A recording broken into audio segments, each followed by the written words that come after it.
On today's episode of The Front Row, we are downtown in the Lubbock Cultural District in the offices of the Lubbock Symphony Orchestra, where our special guest is Julia Griffith, and she is the Education and Outreach Manager here at the LSO. Julia, welcome to the show. It's great for you to be with us. Hi, thanks for having me.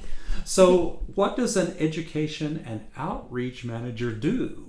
Yeah, so my main goal is to send as much music into schools and bring as many kids into Buddy Holly Hall to hear music as possible. And we do that through three primary programs as of this moment. So we have 2 education concerts per year. We also have a teaching artist program and a chamber music outreach program. I'd like to explore each of those because I don't think our listeners may be aware of these things because they're probably not going to go to a children's concert, but they may not even know. How many of these do you do, the children's concerts? Yeah, so the education concerts, we have 2 per year, 1 for 5th graders and 1 for 6th through 12th graders. And the first one is going to be the elementary concert, and that's on October 29th. And the second one is the teen concert, which is January 21st. So this is a concert in the Buddy Holly Hall, I'm guessing. Correct. Full orchestra in a full concert for 5th graders or elementary or whatever it is, right? Yeah, absolutely. And this year, actually, we have a collaboration going on with Ballet Lubbock for the October 29th concert. And we're doing Benjamin Britten's Young Person's Guide to the Orchestra. Yeah, it's going to be really fun.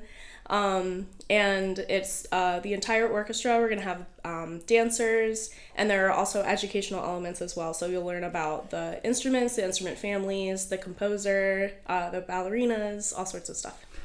That's a great idea because kids will love that because a lot of them will know their friends in the ballet. Yeah, oh, that's so true. Yeah, and so that's great. Of course, they love the music. That's a wonderful idea. Great. And then what will you do in the spring? In the spring, so that concert is for 6th through 12th graders, and we'll be having Brahms' double concerto as well as Sibelius' Symphony No. 2. And that one's usually geared more towards music students, so people who already have a little bit of a familiarity with instruments and what it's like to be a musician and stuff like that, but anyone is welcome to come. Oh, that's great. Tell me more about the artist program. I ran into somebody not long ago and told me they were an LSO teaching artist, and I was like, oh, and I realized I didn't even know what that was. Yeah. So how did that program begin and what does it do? Yeah, absolutely. So basically it's our teaching artists go into 2nd grade classrooms and they supplement the existing curriculum with music. And we have an ongoing study going on that shows that the students who participate in this program tend to do better on their testing scores. But yeah, basically, so we supplement all the core curriculum, so reading and language arts, science, math, and social studies. And right now we serve about half of the LISD population, but the goal is to reach everybody eventually. Right. That's great. Well, best of luck in that program. Thank you. That really goes well. How many teaching artists do you have? Yeah, so right now we're in the middle of 2 different seasons. So we had 5 this past year. 2 are retiring from the program.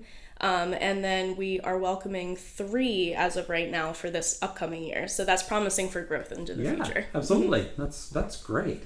So we have education concerts, we have teaching artists. You said there was a third element. What is that? Yeah, our chamber music outreach program. Tell us about it. So we have a woodwind quintet, a brass quintet, a string quartet, and then art beat duo, which is Mark Morton and Grace Moran. And they play string instruments. And each of these groups go into different venues in the community. So we prioritize elementary schools. However, they also go into assisted living facilities, children's hospitals. We actually had a group go into a juvenile alternative education school this past semester as well, which was a big success. I was really happy to get them in there. Yeah. But yeah, they just they go and they have each group has 6 outreaches per semester, so they go in and just basically spread music to the community, and they teach about their instruments and answer any questions that people have. Right. Well, I had no idea all of these things were happening. So it's great to get some publicity to see how the Lubbock Symphony is moving into the community, especially through our schools and through our kids, and building an audience for the future. That's great. Yeah, thank you so much. And speaking of an audience, this week is a huge Lubbock Symphony Orchestra push for season tickets. And those tickets are available at lubbocksymphony.org. And it's great for people to get season tickets so they can come to everything the orchestra offers, right? Mm-hmm, absolutely. Yeah. Our guest on the show today is Julia Griffith, and she is the Education and Outreach Manager for the Lubbock Symphony Orchestra. Julia, thank you for your time. Thanks for being our guest on the show. Yeah, thank you so much for having me. I appreciate it.